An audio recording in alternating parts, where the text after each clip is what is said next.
इस तरह जियो कि तुम पर राख इकट्ठी ना हो। इस तरह जियो कि तुम्हारे भीतर का अंगारा जलता रहे, प्रकाशित हो। इस तरह जियो कि प्रति क्षण तुम होश में रहो, बेहोश नहीं। मुल्ला नसरुद्दीन को बच्चा पैदा हुआ, पहला ही लड़का था। नसरुद्दीन बड़ा खुश हुआ, अपने खास मित्र को बुलाया, खुशी मनाने दोनों शराब घर में गए। क्योंकि तुम एक ही खुशी जानते हो, बेहोशी। ये बड़े मजे की बात है। शिव, बुद्ध, महावीर, वे सब चिल्ला चिल्ला के कहते हैं कि दुनिया में एक ही आनंद है, वो है होश। और तुम एक ही सुख जानते हो, वो है बेहोशी। या तो तुम ठीक हो या वो ठीक है, दोनों तो ठीक नहीं हो सकते।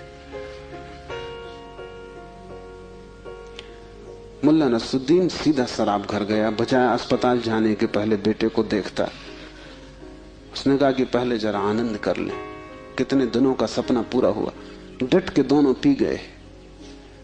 जब दोनों पी के पहुंचे अस्पताल और कांच की खिड़की में से बेटे को देखा तो मुल्ला रोने लगा। उसने अपने मित्र से कहा, पहली तो बात मेरे जैसा मालूम नहीं होता। अपना उन्हें पता नहीं है, अभी खुद की शक्ल भी वो पहचान ना सकेंगे। लेकिन मेरा जैसा नहीं मालूम होता। और दूसरी बात, बड़ा छोटा दिखाई पड़ता है। इतने छोटे बच्चे को लेके करेंगे भी क्या? ये बचेगा? मित्र ने कहा, मत घबराओ, जब मैं पैदा हुआ था तो मैं भी 3 ही पाउंड का था। नसरुद्दीन ने कहा, फिर तुम बचे?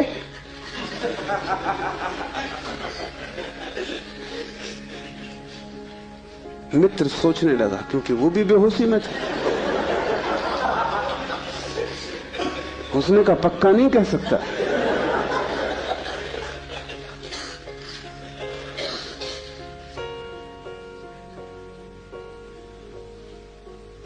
आदमी बेहोशी में है, उसके जीवन का सारा परिप्रेक्ष्य, उसकी सारी दृष्टि उसकी बेहोशी से भर जाती, सब धुआं धुआं हो जाता। तुम कुछ भी ठीक से नहीं देख पाते और तुम एक ही सुख जानते हो कि जब तुम अपने को भूल जाते हो, चाहे सिनेमा हो, चाहे संगीत हो, चाहे सेक्स हो, जहां भी तुम अपने को भूल जाते हो वहीं तुम कहते हो बड़ा सुख आए। भूलने को तुम सुख कहते हो, विस्मरण को? कारण है, क्योंकि जब भी तुम होश से भरते हो तुम सिवाय दुख के अपने जीवन में कुछ भी नहीं पाते। इसलिए जब भी तुम देखते हो जीवन को, जरा ही सजग हो के तुम पाते हो दुख दुख, कुरूपता चारों तरफ।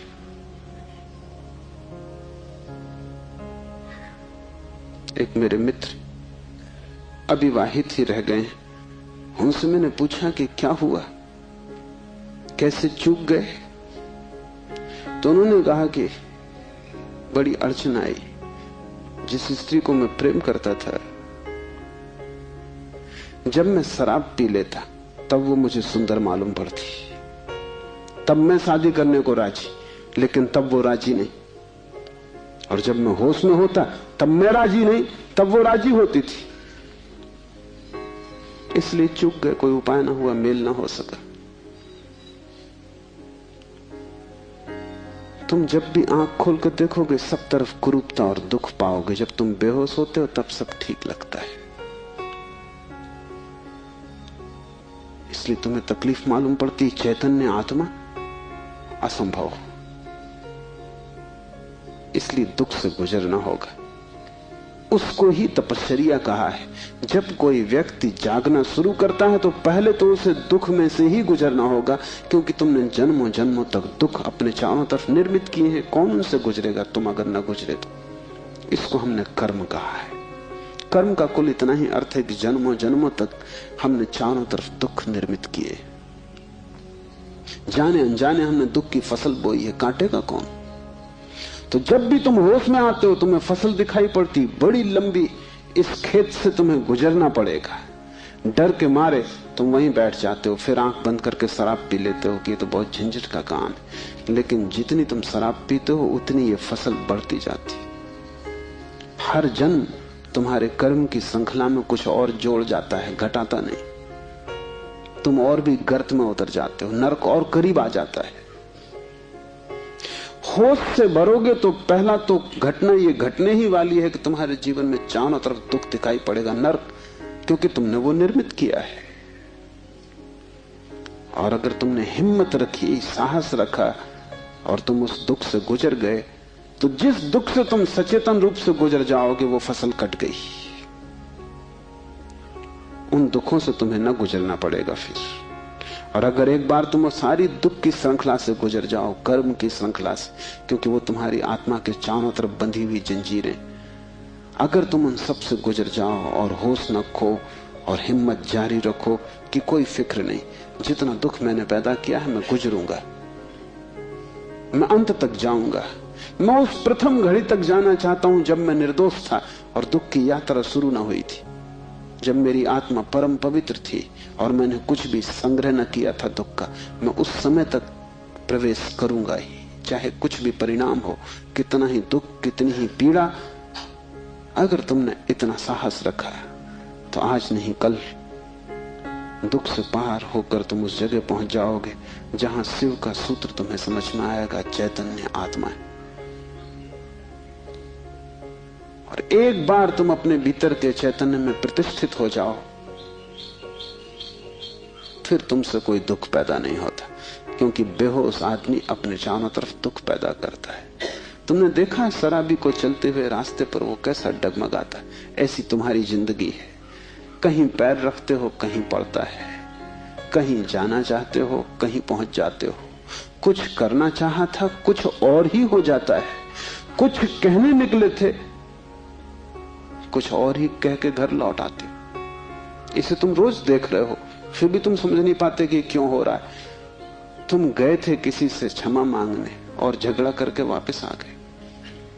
होश में हो तुम बात प्रेम की कर रहे थे, दुश्मनी हो गई।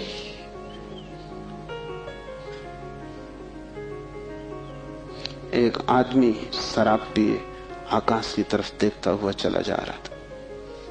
एक कार उसके पास से निकली, बामुश्किल ड्राइवर बचा पाया। गाड़ी रोक के ड्राइवर ने कहा, महानुभाव,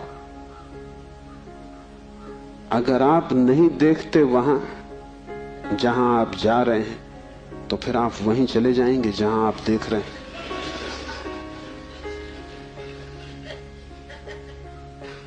और हम सब,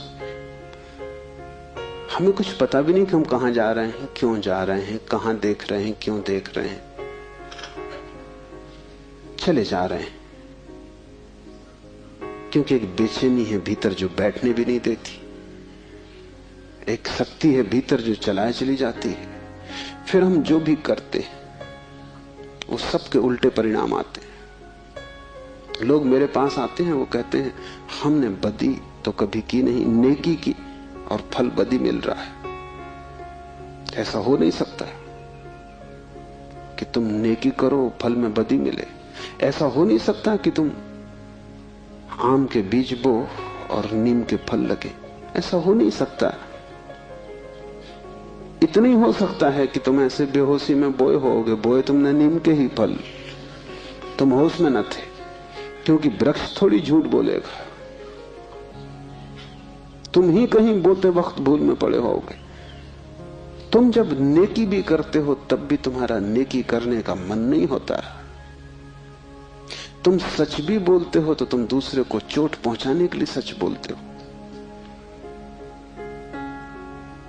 तुम सच बोलते हो दूसरे के अपमान के लिए। तुम सच बोलते हो जैसे तुम सच का उपयोग एक घातक हथियार की तरह कर रहे हो।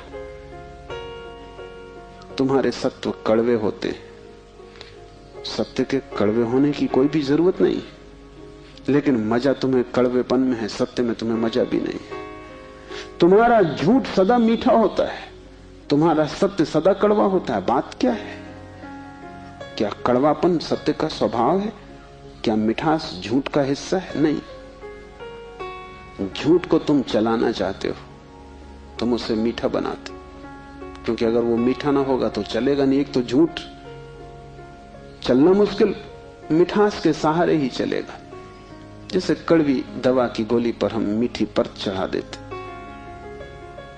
बच्चा मीठी गोली समझ के खा लेता है, और जब तक कड़वेपन का पता चलता तब तक गोली भीतर जा चुकी है। तुम झूठ को मीठा बनाते हो क्योंकि तुम झूठ चलाना चाहते हो। तुम सत्य को कड़वा बनाते हो क्योंकि सत्य से तुम केवल चोट करना चाहते हो, उसको चलाना नहीं चाहते।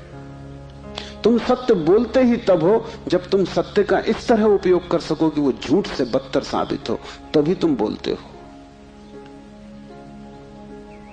तुम बेहोश हो, तुम्हारे कृत्यों का तुम्हें कुछ पता नहीं है कि तुम क्या कर रहे हो। इसे थोड़ा होशपूर्वक देखना शुरू करो। जो तुम बोलना चाहते हो वही बोले, या तुम कुछ और बोल गए? क्या तुमने यही सोचा था बोलने के लिए जो तुम बोले? मार्क ट्वेन लौटता था एक रात, उसकी पत्नी ने पूछा, घर आया तो पत्नी ने पूछा कैसा रहा व्याख्यान? वो व्याख्यान देने गया था। उसने कहा कौन सा व्याख्यान? जो मैंने तैयार किया था वो, या जो मैंने वहां दिया वो, या जो मैं चाहता था कि देता वो? कौन सा व्याख्यान? एक तो आदमी तैयार करता है और एक आदमी फिर जो देता है, उसमें बड़ा फर्क है। और फिर एक जो घर लौटते वक्त तो सोचता है दिया होता है। वो तीनों अलग अलग हैं। होश में हो। सब निशाने तुम्हारे चूक जाते हैं। तुम्हारी जिंदगी में कभी भी कोई निशाना लगा? आंख बंद करके भी आदमी तीर चलाता रहे तो कभी ना कभी निशाना लगेगा। मैंने सुना है कि अगर बंद घड़ी भी दीवार पर टंगी रहे तो 24 घंटे में 2 बार सही समय बताएगी। तुम्हारी जिंदगी में ऐसा भी नहीं आया कि 2 बार भी तुमने सही समय बताया होता। तुम बंद घड़ी से गए बीते। अंधेरे में भी आदमी तीर चलाता रहे तो कभी ना कभी निशान पे लग जाएगा। तुम खुली आंख से होश में प्रकाश में तीर चलाते हो, कभी निशाने पे नहीं लगता। क्या बात होगी? मुल्ला नसरुद्दीन को बड़ा शौक था हिरन की शिकार करने का।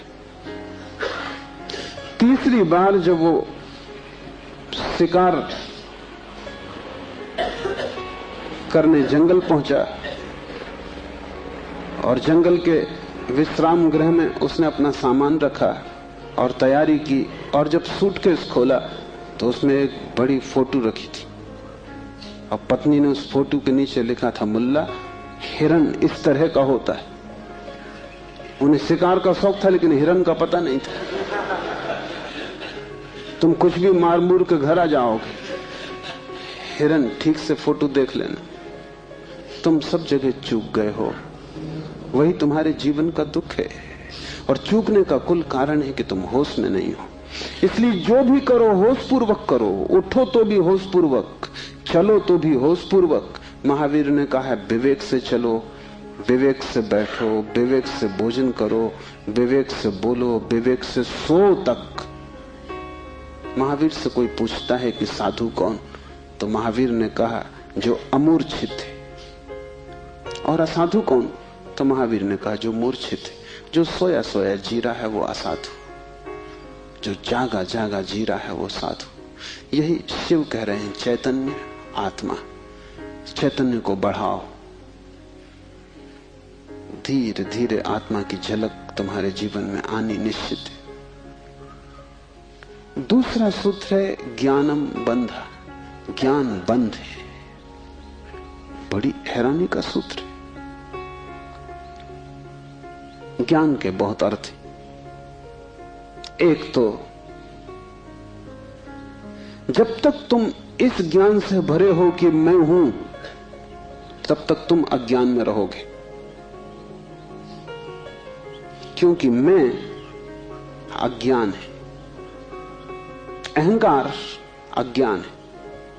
जिस दिन तुम आत्मा से भरोगे उस दिन हूंपन तो रहेगा, मैंपन नहीं रहेगा। मैं हूं, इसमें से मैं तो कट जाएगा, सिर्फ हूं रहेगा।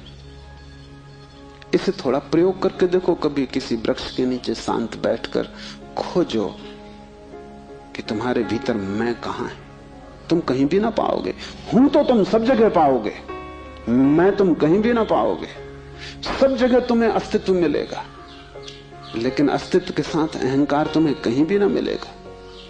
अहंकार तुम्हारी निर्मिति है, वो तुम्हारा बनाया हुआ है, वो झूठा है, वो असत्य है, उससे ज्यादा अप्रामाणिक और कुछ भी नहीं। वो काम चलाऊ है, उसकी संसार में जरूरत है, लेकिन उसकी सत्य में कहीं भी कोई स्थान नहीं। तो एक तो मैं हूं, ये ज्ञान बंध का कारण है। मेरा बोध हूपन का बोध नहीं। हूपन का बोध तो शुद्ध है, उसमें कोई सीमा नहीं है। जब तुम कहते हो हूं, तो तुम्हारे हूं में और वृक्ष के हूं में कोई फर्क होगा? तुम्हारे हूं में और मेरे हूं में कोई फर्क होगा? जब तुम सिर्फ हो, तो नदियां, पहाड़, वृक्ष सभी एक हो गए। जैसे ही मैंने कहा मैं, वैसे ही मैं अलग हुआ। जैसे ही मैंने कहा मैं, वैसे ही तुम टूट गए, पर हो गए, अस्तित्व से मैं पृथक हो गया। हूपन ब्रह्म है और मैं मनुष्य की अज्ञान दशा है। जब तुम जानते हो कि सिर्फ हूं, तब तुम्हारे भीतर केंद्र नहीं होता, तब सारा अस्तित्व एक हो जाता है। तब तुम उस लहर की तरह हो जो सागर में खो गई। अभी तुम उस लहर की तरह हो जो जम के बर्फ हो गई, सागर से टूट गई है। ज्ञानम बंधा, पहला तो ज्ञान बंध है, इस बात का ज्ञान कि मैं हूं। दूसरा ज्ञान बंध है वो सब ज्ञान जो तुम बाहर से इकट्ठा कर लिए हो, जो तुमने शास्त्रों से चुराया है, जो तुमने सद्गुरुओं से उधार लिया है, जो तुम्हारी स्मृति है, वो सब बंधन है। उससे तुम्हें मुक्ति ना मिलेगी। इसलिए तुम पंडित से ज्यादा बंधा हुआ आदमी ना पाओगे। मेरे पास सब तरह के लोग आते, सब तरह के मरीज, उसमें पंडित से ज्यादा कैंसर ग्रस्त कोई भी नहीं। उसका इलाज नहीं, वो ला इलाज है। उसकी तकलीफ यह है कि वो जानता है, इसलिए न वो सुन सकता न वो समझ सकता। तुम उससे कुछ बोलो, इसके पहले कि तुम बोलो उसने उसका अर्थ कर लिया है। इसके पहले कि वो तुम्हें सुने, उसने व्याख्या निकाल ली। शब्दों से भरा हुआ चित्त जानने में असमर्थ हो जाता है। वो इतना ज्यादा जानता है बिना कुछ जाने, क्योंकि सब जाना हुआ उधार है। शास्त्र से अगर ज्ञान मिलता होता तो सभी के पास शास्त्र है, ज्ञान सभी को मिल गया होता।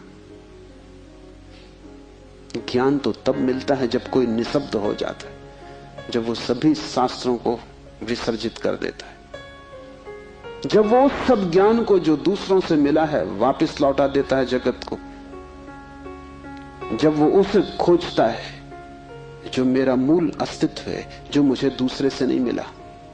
इसे थोड़ा समझो। तुम्हारा शरीर तुम्हें मां और पिता से मिला है। तुम्हारे शरीर में तुम्हारा कुछ भी नहीं है।